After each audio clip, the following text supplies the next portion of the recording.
वीरानपुर गांव का सबसे बड़ा स्कूल अब एक खंडहर बन चुका था। टूटी हुई दीवारें, जंग लगे गेट और चारों तरफ उगी हुई घास। ऐसा लगता था जैसे यहाँ कुछ तो दर्दनाक हुआ है। उस खंडहर स्कूल के सामने अर्जुन और उसके बूढ़े दादाजी खड़े थे।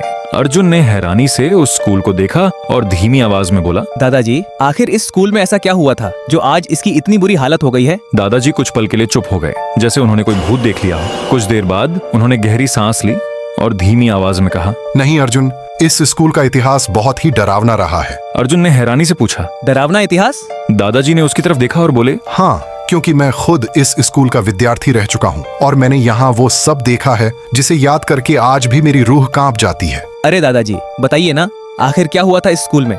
ठीक है, अगर तुम इतना ही उत्सुक हो तो सुनो। आज से 70 साल पुरानी बात है। ये स्कूल बहुत हरा भरा था। वीरानपुर स्कूल के प्रिंसिपल सर राघव चड्डा थे। उस स्कूल में कई गांव के बच्चे पढ़ने आते थे। वीरानपुर स्कूल का सबसे टॉपर बच्चा था अज्जू भाई। अज्जू भाई हर साल अपने माँ बाप को अच्छे मार्कशीट दिखाकर खुश करता था। अज्जू भाई के मम्मी पापा हमेशा बोला करते थे, एक दिन पूरी दुनिया मेरे बेटे की कामयाबी देखेगी और ताली बजाएगी। एक दिन की बात है, वीरानपुर गांव के मुखिया जी अपने बेटे के साथ स्कूल आए और बोले, कि हाल चाल है प्रिंसिपल जी, बंटी मेरा प्यारा बेटा है, आज से ये इसी स्कूल में पढ़ेगा। और हाँ, अगर मेरे पुत्र को कुछ भी दिक्कत हुई तो आपके स्कूल के आगे ताला लग जाएगा। समझ रहे हो ना प्रिंसिपल जी?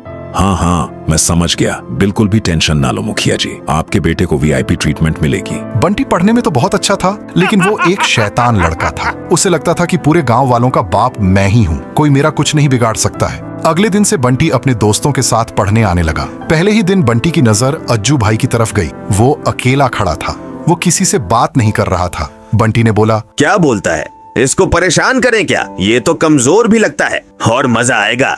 बंटी ने एक गिट्टी उठाकर अज्जू भाई की तरफ फेंका। अरे बाप रे, किसने मारा मुझे? इधर भी देख ले मित्र, मैंने मारा है। क्या कर लेगा तू? अज्जू भाई गुस्से से बोला, तुम्हारी हिम्मत कैसे हुई? अब मैं प्रिंसिपल सर को बोल दूंगा।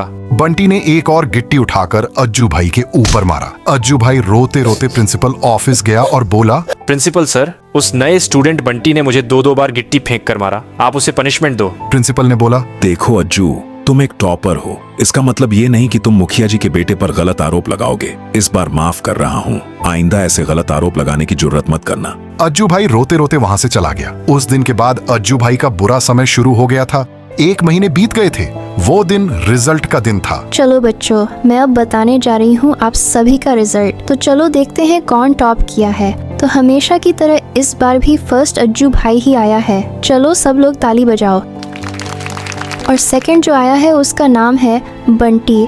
तो चलो बंटी के लिए भी सब ताली बजाओ। बंटी का खून खौल गया। अरे ये अज्जू का बच्चा फर्स्ट कैसे आ गया? मैंने तो पूरी दिन रात पढ़ाई करी थी। अज्जू भाई बंटी की तरफ देखकर जोर जोर से हंसने लगता है। बंटी को इतना गुस्सा आया कि वो बीच क्लास में ही स्कूल से भाग गया। अज्जू भाई ने मन ही मन बोला, चलो इस बंटी के बच्चे से बदला तो ले लिया मैंने। रात के 12 बज रहे थे। अज्जू भाई अपने कमरे में सोया हुआ था। तभी नीचे ठक ठक की आवाज आती है। अज्जू बहुत डर जाता है। अरे बाप रे, इतनी रात को कौन आ गया? अज्जू डरते डरते नीचे आया। वहाँ और कोई नहीं बल्कि बंटी खड़ा था। उसके हाथ में धारदार चाकू था। उसने तुरंत अज्जू भाई के सर पर हमला कर दिया। अज्जू भाई का सर साइड में कट कर गिर गया। बंटी ने उसकी लाश को गाड़ी में रखकर स्कूल गया और उसकी बॉडी को बेसमेंट में फेंक कर चला गया ताकि मर्डर केस में वो नहीं फंसे। जो भी दिक्कत हो स्कूल वालों को होनी चाहिए, लेकिन जल्दबाजी में उसने अज्जू भाई का सर घर में ही छोड़ दिया था। अगले दिन स्कूल में बाहर भीड़ लग गई। सभी लोग अज्जू भाई की लाश के सामने खड़े थे। सभी बातें कर रहे थे, अरे इसे तो बड़ी बेरहमी से मारा गया है। अब तो मैं अपने बच्चे को इस स्कूल में नहीं भेजूंगा। कुछ देर में इंस्पेक्टर हर्ष वहां पर आते हैं। पूरा छानबीन करने के बाद पुलिस अज्जू भाई के घर जाते हैं। इंस्पेक्टर हर्ष अज्जू भाई के माँ बाप से सवाल पूछ ही रहे थे कि उन्हें अज्जू भाई का सर दिखता है। ओह माय गॉड, मतलब कि खून घर में ही हुआ है और लाश बाहर फेंक दी गई है। आपके घर में कोई सीसीटीवी है क्या? हाँ इंस्पेक्टर साहब, एक सीसीटीवी कैमरा लगा हुआ है। चलिए ऊपर, मैं दिखाता हूँ। जब सभी ने सीसीटीवी चेक किया तो उनके होश उड़ गए। सीसीटीवी में साफ दिख रहा था कि मुन्ना भाई के लड़के ने ही उसकी जान ली है। इंस्पेक्टर साहब, आप उस मुन्ना भाई के लड़के को कड़ी से कड़ी सजा देना। उसने मेरे प्यारे और होनहार लड़के को मार दिया, उससे आप छोड़ना मत। इंस्पेक्टर हर्ष ने हंसते हुए बोला, तेरी हिम्मत कैसे हुई मुन्ना भाई के बारे में ऐसे बोलने की? उनका लड़का पूरे गांव में सबसे शरीफ है, वो ऐसा कर ही नहीं सकता।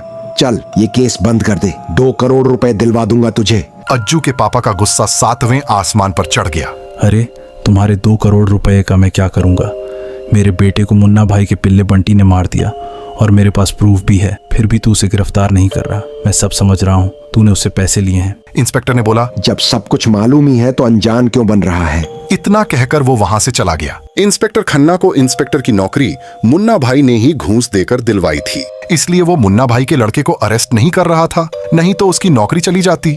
इंसाफ ना मिलने पर अज्जू भाई के मम्मी पापा ने भी जहर खाकर अपनी जान दे दी। इधर अज्जू भाई एक आत्मा बन चुका था, सरकटा आत्मा।